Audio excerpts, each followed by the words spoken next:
What made you homeschool your kid? My daughter Leah texted me during lunch. Dad, there's a lockdown. Someone has a gun. Before I could respond, more texts came in. Our teacher says it's fake. He won't let us hide. I spilled my drink across my shirt getting up, already calling the school while running for my truck. Main office, this is room 203. My daughter says there's an active shooter. The teacher won't let them hide. The line went silent for a moment before she responded in that careful tone people use with crazy people. Sir, all of our teachers are following lockdown protocol. I was already speeding out of the parking lot. He's not following it. They're sitting at their desks exposed. She sighed like I was being dramatic. Mr. Blackberry is our most experienced teacher with 20 years of perfect evaluations. Leah texted again while the secretary was talking. I can hear gunshots 2 rooms away, and my vision blurred with panic. There's someone with a gun and the kids aren't hidden. The secretary's voice turned cold and formal, like she still didn't believe me. We're doing the best we can. I hung up on her and tried calling Leah, but it went straight to voicemail. I called 911 while weaving through traffic, nearly clipping a minivan, but they just kept saying officers were already responding. I hit the school parking lot doing 60 and slammed on the brakes when I saw the police barricade. I abandoned my car and ran to the nearest cop, shoving my phone in his face to show Leah's texts. My daughter's teacher won't let them hide. Look, room 203. He glanced at the screen, but pushed my phone away and pointed toward the gathering crowd of parents. Sir, step back. This is an active situation and SWAT is handling it. I grabbed his vest desperately. Then tell SWAT about room 203. He physically shoved me backward and turned away to talk into his radio about crowd control, not about my daughter. 14 minutes had passed since Leah's last text, and I couldn't breathe properly. I ran around the building to the construction site where they're building the new science wing, found the chain-link fence, and started climbing. The metal tore into my palms, but I didn't care. I dropped down the other side and ran into the building. That's when I heard it. Gunshots from inside the main building. The alarm was screaming as I reached through the broken glass, slicing my arm open on the shards, and unlocked the door from inside.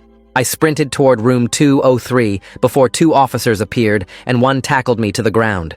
My daughter's in 203 and they're not hidden, I screamed while he pressed my face into the floor, but he just dragged me back through the construction area and literally threw me outside, saying if I came back, I'd be arrested.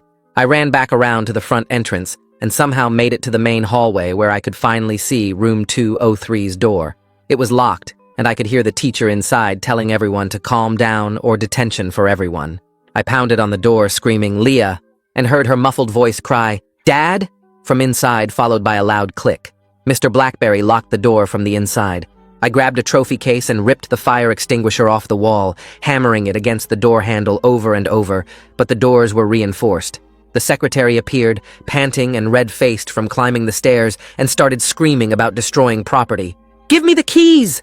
I roared at her, and she actually stepped backward in fear before saying only the principal had classroom keys. When I finally smashed through the glass and looked inside, all the kids were huddled in the corner against Blackberry's orders with some hiding under desks, and Leah saw me and screamed, "Dad!" while Blackberry stood at his board still holding his marker. "Everyone return to your seats immediately," he commanded. But then SWAT burst in behind me, and Blackberry turned to them saying, "This parent has completely lost his mind and disrupted my classroom." I was calling my wife and telling her Leah was okay while Leah clung to me, hyperventilating and sobbing, when the principal rushed in with security. "You assaulted me!" she screamed, her voice going shrill and hysteric. "Jay, he tried to kill me with that chair!" She was already on her phone while I held Leah, pacing back and forth and gesticulating wildly.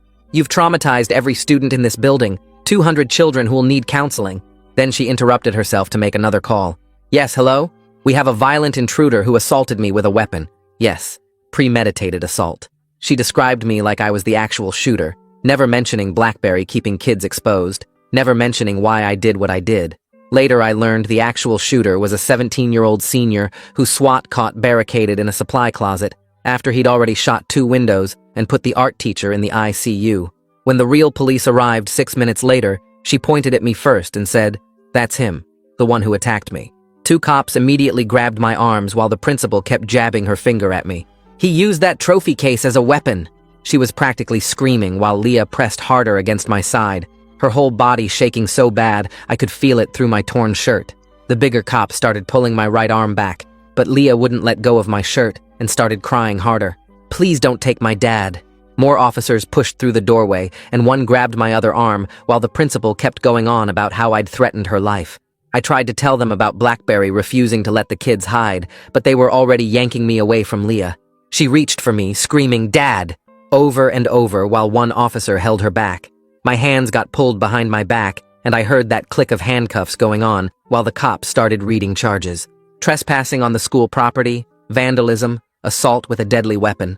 The metal was too tight on my wrists, and I could see other parents in the hallway filming everything on their phones. 2 paramedics showed up with a medical kit and started looking at my arms, which were still bleeding pretty bad from the broken glass.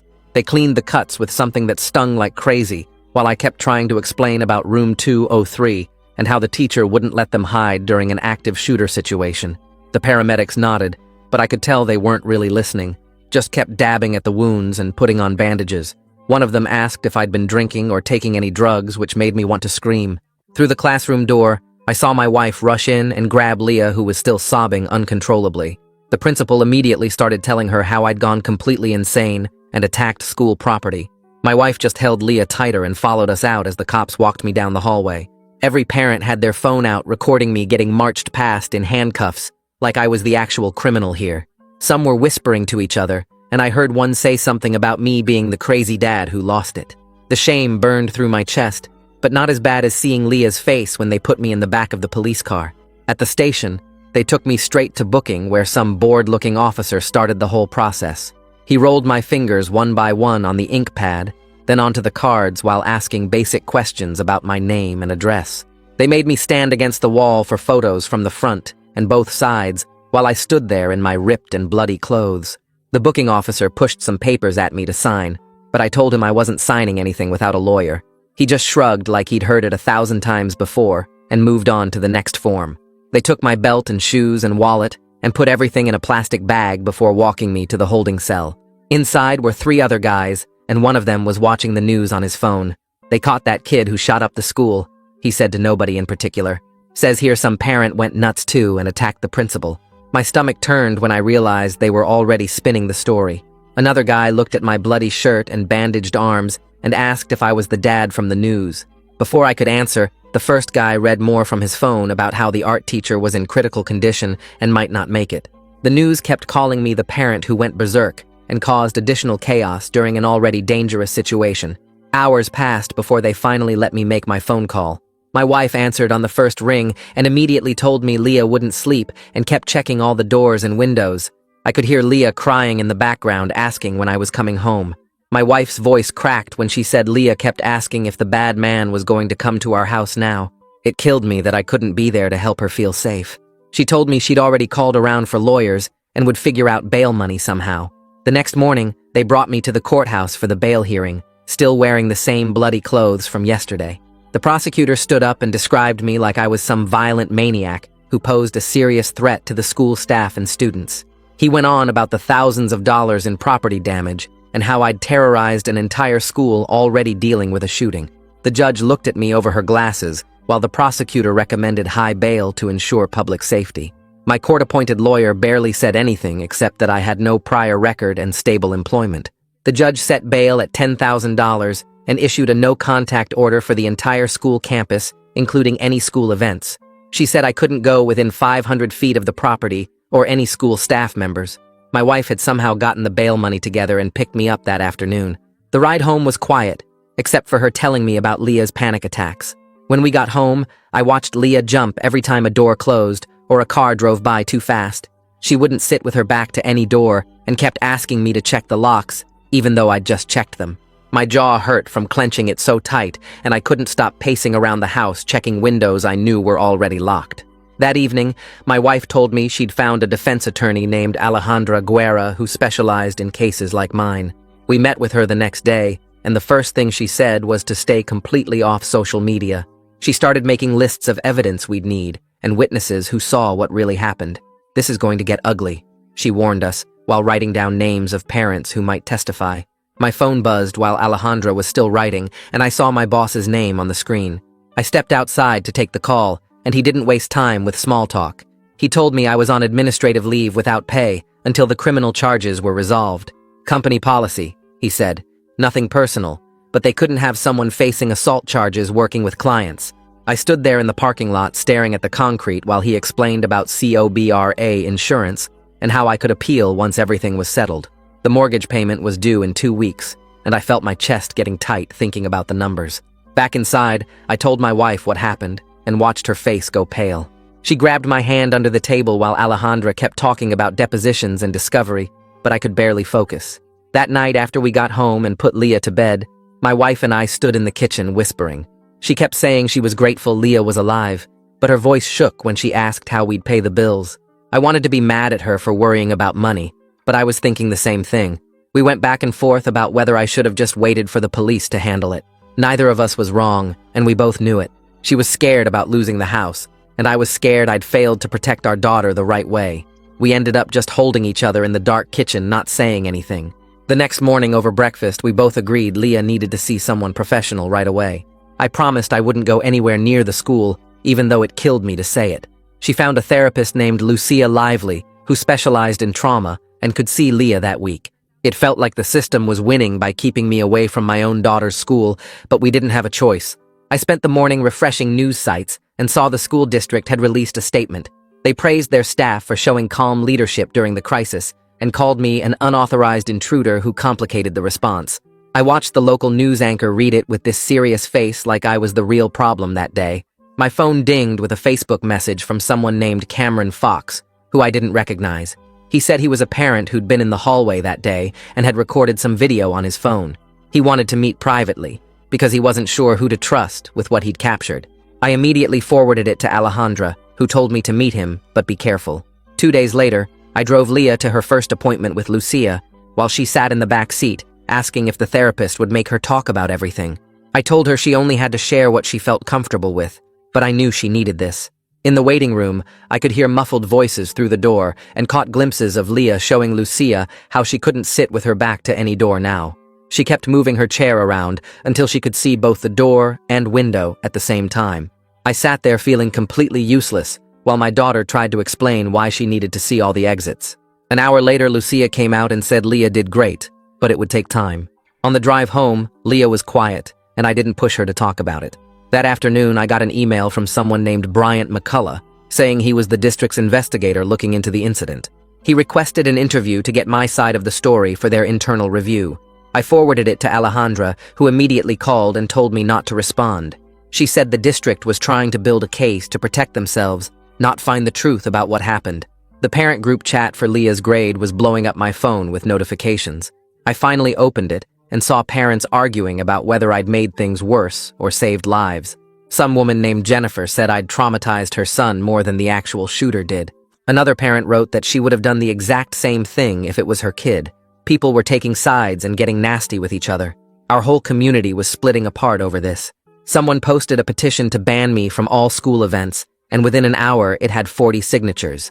Then someone else started a counter-petition supporting me, and that got signatures too. I had to mute the whole chat, because reading it was making me sick. Alejandra called the next morning saying she'd filed official records requests with everyone involved. She wanted the 911 call logs to prove I'd reported the danger before breaking in. She requested all SWAT reports about their response, and specifically about room 203. She asked for every email between school staff about the lockdown procedures and all written safety policies. She said, building our defense meant exposing every crack in their system. The district had 30 days to respond, but she expected them to drag it out as long as possible. 3 days after his first message, Cameron Fox texted asking to meet at a coffee shop parking lot. I got there early and waited in my car watching for anyone following me. He pulled up in a blue Honda and walked over looking nervous. He kept checking over his shoulder while he pulled out his phone. The video was shaky, but clear enough to see everything. You could hear the principal screaming at someone off camera about property damage. Then the camera turned and showed me at the door, without any weapon, just knocking with my fist. The audio picked up Blackberry's voice from inside the classroom telling students about detention. Cameron fast-forwarded to another clip showing the principal on her phone describing me like I was armed and dangerous. Relief flooded through me seeing proof I hadn't done what she claimed. Cameron said he'd been scared to come forward because his wife worked for the district. He wasn't sure if sharing the video would help me or just make things worse for his family. I told him I understood and asked if I could show it to my lawyer. He said yes, but asked me not to post it anywhere yet. He needed time to figure out the right way to handle it. I thanked him probably 10 times before he left. Back home, I showed the video to my wife and watched her shoulders relax for the first time in days. She kept replaying the part where you could hear BlackBerry talking about detention while gunshots echoed in the background. We both knew one video wouldn't fix everything, but at least we had something real to fight back with. Lucia's office had toys on low shelves and soft chairs that made everything feel less scary when we brought Leah in 2 days later. Leah sat between us on the couch, picking at the hem of her shirt, while Lucia explained she was just going to ask some questions about what happened. My wife held Leah's hand as she started talking about how BlackBerry kept saying anyone who hid would get detention and Saturday school. Lucia wrote everything down in her notebook and asked if she could record this part for the file. We both nodded, and Leah kept going, telling how kids were crying and begging to hide under desks, but BlackBerry said they were being dramatic. My hands balled into fists hearing this again, but I kept them pressed against my legs. Lucia asked gentle questions about exactly what BlackBerry said and did while the alarm was going off. Leah said he kept teaching math problems on the board, even when they could hear loud bangs from other rooms. The rage building in my chest had nowhere to go except into legal paperwork now. That afternoon, Alejandra called me to her office, where the prosecutor sat across the conference table with a thick folder. He laid out papers showing they were considering charges from simple trespassing all the way up to felony assault with a deadly weapon. The fire extinguisher counted as a weapon, apparently, even though I never swung it at anyone. Alejandra leaned forward and told me they were fishing, trying to scare me into taking whatever deal they offered first. The prosecutor kept his face blank while explaining how serious property damage charges could get when it involved a school. 3 days passed before we got official notice that the principal had filed for a restraining order against me. The papers claimed I was an ongoing threat to the school staff and that my attack on her was planned ahead of time. She wrote that I'd been angry about school policies for months and used the lockdown as an excuse to assault her. Reading her lies made my hands shake, but Alejandra said this was just her doubling down to protect herself. That same evening, my phone started blowing up with messages about a video online. Someone had posted Cameron's hallway footage on the local community Facebook page, and people were going crazy in the comments. Some parents said it proved I was right, while others claimed the video looked edited or didn't show the whole story. The district's lawyers got it taken down within 2 hours, but screenshots were already spreading everywhere. People picked apart every frame looking for evidence to support their side of the argument. The next morning, HR called to tell me my administrative leave was now unpaid until further notice. They said company policy required this when criminal charges were pending, and there was nothing they could do. My wife's face went white when I told her because her salary alone wouldn't cover our mortgage and bills. The health insurance question came up immediately, since we'd lose coverage in 30 days without my employment. Lucia suggested we create new routines to help Leah feel safer at home. We went to the hardware store and bought thick blackout curtains for her bedroom window. Leah helped me install them, testing how dark they made the room even in bright daylight. She asked if we could move her bed to the corner where she could see the door better. We spent the afternoon rearranging her whole room exactly how she wanted it. These small things seemed to calm her more than all our reassuring words ever could. Bryant McCullough scheduled an interview with Leah at the district office a week later. They put us in a room with a big mirror that was obviously one-way glass. Lucia sat next to Leah while Bryant asked questions that all seemed designed to make me look bad. He kept asking if I'd ever been angry at the school before, or if I'd talked about the principal at home. Every question tried to minimize what BlackBerry did while making my actions seem crazy and violent. My fists stayed clenched in my pockets the whole time watching through that glass. Someone leaked an email to the newspaper showing the principal had cut the budget for master keys last year. She'd reduced the number of keys from 12 to 3 to save $400 on key management. The email showed she knew this could cause problems during emergencies, but decided the risk was worth the savings. My anger shifted from just BlackBerry to the whole rotten system that let this happen. The teacher union rep went on local radio defending what he called BlackBerry's calm-first teaching approach. He said some teachers believed keeping students calm prevented panic better than hiding procedures. He called me unstable and dangerous, saying parents like me made schools less safe for everyone. The host barely pushed back. Just let him talk for 10 minutes about how teachers were the real victims here. 2 days later, a black sedan pulled up, and 2 women in blazers knocked on our door. They said they were from CPS doing a welfare check after getting reports about my temper around children. They walked through our house taking notes about everything while asking to speak with Leah privately. My wife and I sat in the kitchen listening to them question our daughter in the living room about whether she felt safe at home. They checked our refrigerator, looked in closets, examined Leah's room, and took photos of everything. After an hour, they said they found no concerns, but would be filing a report with their supervisor. The shame of being investigated like that sat heavy on my chest for days afterward. Alejandra called me 3 days later, asking me to come to her office immediately. I drove there with my hands shaking on the wheel, knowing something big was coming. She had papers spread across her desk and pushed a folder toward me when I sat down. "They're offering a plea deal," she said, while I read through the legal language. The prosecutor would drop the felony assault charges if I pleaded guilty to misdemeanor trespassing and vandalism. I'd get probation, community service, and have to pay for the damaged door and glass. My stomach turned reading the word guilty next to my name on those papers. Alejandra tapped the folder and reminded me that going to trial meant risking a felony conviction that would destroy my life. She pointed out that Leah needed stability right now, not a dad facing potential prison time. I stared at those papers for 20 minutes while she explained the risks of fighting this in court. The next morning, a thick envelope arrived from the police department marked confidential. Inside was the SWAT team's official report, with most of it blacked out with marker. One section they forgot to redact showed room 203 listed as secured on their initial sweep charts. The report said they skipped that room because their system showed the teacher had already implemented lockdown procedures. My hands crumpled the edges of the paper, seeing official confirmation they never even checked on those kids. The validation felt good for about 10 seconds before anger took over at how they described it. They called it a minor procedural oversight and said the room's status was adequately managed by staff. 2 weeks passed before the prosecutor's office called me in for a meeting. Bryant McCullough sat next to the prosecutor with a stack of photos on the table between us. The prosecutor slid the pictures toward me one by one, showing the art teacher in the hospital bed. Her face was wrapped in bandages and tubes ran down her throat. Her teenage kids sat beside the bed holding her hands while machines beeped around them. The prosecutor kept sliding more photos, showing her family crying in the waiting room. He told me she'd need 3 more surgeries and might never regain full use of her left arm. I knew he was trying to make me feel guilty, but all I could think was how this could have been prevented. If anyone had listened to me about room 203, maybe SWAT would have swept faster and caught the shooter sooner. That night, my wife and I got into our worst fight since this whole thing started. She wanted me to take the plea deal and move on with our lives. I wanted to fight it on principle because accepting any criminal charge felt like admitting I was wrong. Our voices got louder and louder until we were practically screaming at each other in the kitchen. Neither of us heard Leah come downstairs until she was standing in the doorway crying. "Please stop fighting," she sobbed, and we both froze, seeing her shoulders shake. The shame hit me harder than any prosecutor's photos ever could.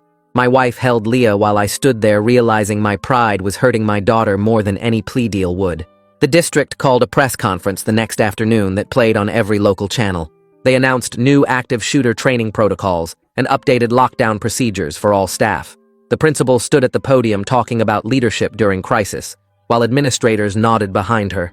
She never mentioned BlackBerry by name, but kept emphasizing how the district's quick response saved lives. They made it sound like I was the dangerous element they'd had to manage that day. The superintendent thanked the principal for her courage and presented her with some kind of commendation award. I had to turn off the TV when she started talking about the trauma I'd caused the students. 3 days later, I sat in the courthouse for my preliminary hearing wearing my only suit. The judge reviewed the evidence while I sat between Alejandra and my wife, trying not to fidget. After an hour of legal arguments, the judge announced he was dismissing the felony assault charges.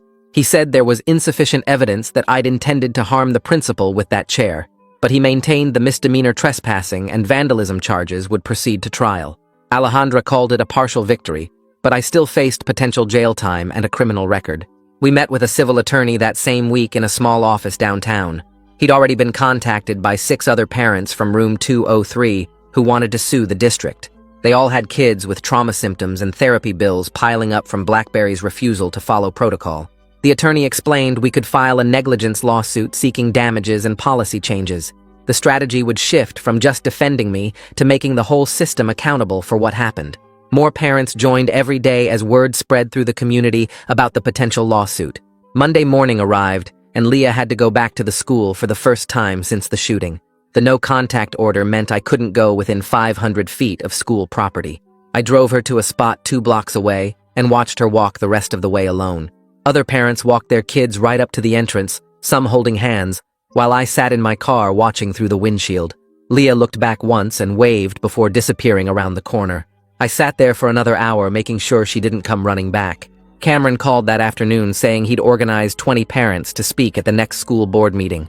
Since I couldn't attend due to the restraining order, he asked me to write a statement he could read. I spent 3 hours writing and rewriting 2 pages about what really happened in room 203. Cameron promised to play his hallway video right after reading my words to the board. Other parents were preparing their own statements about their kids' trauma and the district's failures. The board meeting was packed when Cameron told me about it later. He stood up during public comment and started reading my statement into the microphone. When he got to the part about BlackBerry threatening detention, several people in the audience gasped. Then he pulled out his phone and played the video on the projection screen. You could hear BlackBerry's voice clearly saying, "Detention for everyone," while kids cried in the background. Half the room erupted in angry shouts, while others applauded Cameron for showing the truth. The board president called a recess, and the members huddled in the corner whispering frantically. When they returned, they said they'd review the matter in closed session and adjourned without addressing anything. Parents kept shouting questions as the board members filed out through a back door. 2 weeks after that meeting, Bryant McCullough's investigation report arrived at my lawyer's office in a thick manila envelope. Alejandra called me to come in right away, and I took the bus downtown since my truck was still impounded as evidence. She flipped through the pages while I sat across from her desk, watching her face get tighter with each paragraph. The report admitted there was, quote, policy confusion during the incident, but recommended only additional training for staff. No disciplinary action for anyone. McCullough wrote that Mr. BlackBerry believed he was following an older protocol about maintaining calm first, and that the district bore some responsibility for not updating training materials. The principal had already gotten a copy and was telling everyone the report vindicated her completely, posting on the district website about how proud she was of her staff's performance under pressure. My hands shook, reading the conclusion that said while my concerns as a parent was understandable, my actions caused unnecessary chaos and trauma. 3 days later, my wife went to meet with the principal about getting Leah special accommodations for her anxiety and came home looking confused. She sat at our kitchen table going through her notes from the meeting and kept finding things that didn't match what actually happened. The principal had said I never tried calling the school, that I just showed up violent and angry without warning, but my wife had my phone records showing the call. The principal claimed BlackBerry immediately secured his classroom when the lockdown started, but we had Leah's time-stamped texts proving otherwise. My wife looked at me across the table and said she finally understood why I did what I did, that the school was rewriting everything to protect themselves. That conversation helped us stop fighting about whether I'd gone too far and start working together on what came next. The prosecutor called Alejandra the following Monday with an offer for deferred adjudication. If I pleaded guilty to misdemeanor trespassing and vandalism, completed 200 hours of community service, paid $5,000 in restitution, and stayed out of trouble for 2 years, the charges would be dismissed. Alejandra explained this meant no permanent criminal record if I completed everything successfully, but I'd have to admit guilt now. The thought of saying I was guilty of anything made my stomach turn, but she reminded me a trial could take another year, and Leah needed stability now, not later. I spent 3 sleepless nights thinking about it, weighing my need to fight against Leah's need for this to be over. My wife found me at 3 in the morning staring at Leah's bedroom door, and we both knew what I had to do. I called Alejandra the next day and told her to accept the deal. 2 weeks later, I stood in court wearing my only suit while the judge reviewed the plea agreement. She looked over her glasses at me and launched into a lecture about parents who think they know better than trained professionals, about taking the law into my own hands, about the chaos I caused. I bit down so hard on my tongue I tasted blood, but kept my mouth shut while she went on for 10 minutes. When she asked if I understood the terms, I just said yes and signed where they pointed. The agreement included a permanent stay-away order from the school property, $8,000 in total fines and restitution, and those 200 hours of community service. Walking out of that courthouse felt like swallowing broken glass, but at least we knew what the next 2 years looked like. That night, something amazing happened. Leah went to sleep in her own room with the lights off for the first time since the shooting. We heard her door close around 10, and my wife grabbed my hand so tight it hurt. We sat on our bed listening for any sounds of distress, but heard nothing except normal sleep breathing when we checked on her an hour later. It was such a small thing, but we held each other and celebrated quietly in our room, knowing we still had so far to go, but grateful for this one victory. 3 months passed with me doing community service every weekend at a food bank, while Leah slowly got better in therapy. Then Cameron called with news that made my jaw drop. The school board had quietly reassigned BlackBerry to administrative duties at the district office with no student contact, and the principal had been placed on administrative leave after sustained pressure from parents. The official announcement used words like restructuring and new opportunities, but everyone knew what it really meant. It wasn't the accountability I wanted, them admitting what they did wrong, but at least they weren't in positions to hurt other kids. Cameron asked if I wanted to meet for coffee since I couldn't attend any school events, and we met at a place downtown where nobody from the district would see us. He looked tired and told me about the harassment he'd been facing for publicly supporting me, how other parents called him a troublemaker and his kid were excluded from birthday parties. We talked about setting boundaries and not letting this consume our entire lives, about protecting our families while still pushing for change. He said more parents were quietly grateful for what we'd done, but were too scared to say it publicly. A month later, the financial reality hit hard, and we had to sell my truck to cover the mounting legal bills. I'd already maxed out 2 credit cards, and the mortgage was getting harder to meet with all the fines and lawyer fees. Standing in the used car lot signing over the title felt like another piece of my old life disappearing. Now I took the bus to work every morning, getting up an hour earlier to make the connections, while co-workers pretended not to notice. My pride took hit after hit, but keeping our house mattered more than what I drove or what people thought. 4 more months crawled by, and the news had completely moved on to other stories, other tragedies, other scandals. Some neighbors still gave me looks when I walked to the bus stop, whispering to each other about what I'd done. But last week, Mrs. Hans from 2 houses down knocked on our door with a casserole and stood on our porch telling me she understood why I did what I did. She said if it had been her daughter, she would have done the same thing, and that took some of the weight off my shoulders, even though most people still avoided us. 2 weeks later, Cameron called me about a civil lawsuit some families were filing against the district and asked if I wanted to join without being the face of it. I signed the papers at a coffee shop downtown, while Cameron explained how 14 families had already committed and more were interested. The lawyer handling it said we had a strong case for negligence based on the documented policy failures and witness statements. My signature felt like doing something useful, instead of just being angry all the time. 3 days after that, my boss called and offered me my job back on probation, with a different position handling inventory, instead of customer accounts, but keeping the same pay. I accepted immediately, and started the next Monday, grateful to have income again, even if co-workers treated me differently now. The relief of getting regular paychecks again meant we could stop worrying about losing the house. A month passed, and I heard from Cameron that the district had installed new interior door locks in every classroom and sent out an updated protocol stating that hiding comes first during any lockdown with questions asked later. Knowing these changes might save some kid's life made the whole mess feel less pointless, even though it shouldn't have taken what happened to make them fix things. Spring came and Leah had her choir concert, but I couldn't go inside because of the restraining order, so I sat in the parking lot texting her funny messages about breaking legs and singing like nobody's watching. She sent me selfies in her choir robe and videos of her friends being silly backstage, which hurt to watch from outside, but seeing her smile again mattered more than my bruised feelings. After 6 months of weekly sessions, Lucia sat us down and explained that Leah was ready to reduce therapy to twice a month since she was managing her triggers better and sleeping through most nights. Leah still jumped when doors slammed or sirens went by, but she recovered faster each time and didn't need to check exits as much. We celebrated with ice cream even though it was just another Tuesday. The school board meeting was coming up, and even though I couldn't attend, I spent 3 nights writing a statement for Cameron to read about what happened and what changed afterward. I kept it factual without attacking anyone personally or making it about my anger, because this needed to be about fixing problems, not settling scores. Cameron read it word for word while they recorded the meeting and posted it online later, where it got thousands of views and comments from parents everywhere dealing with similar fears.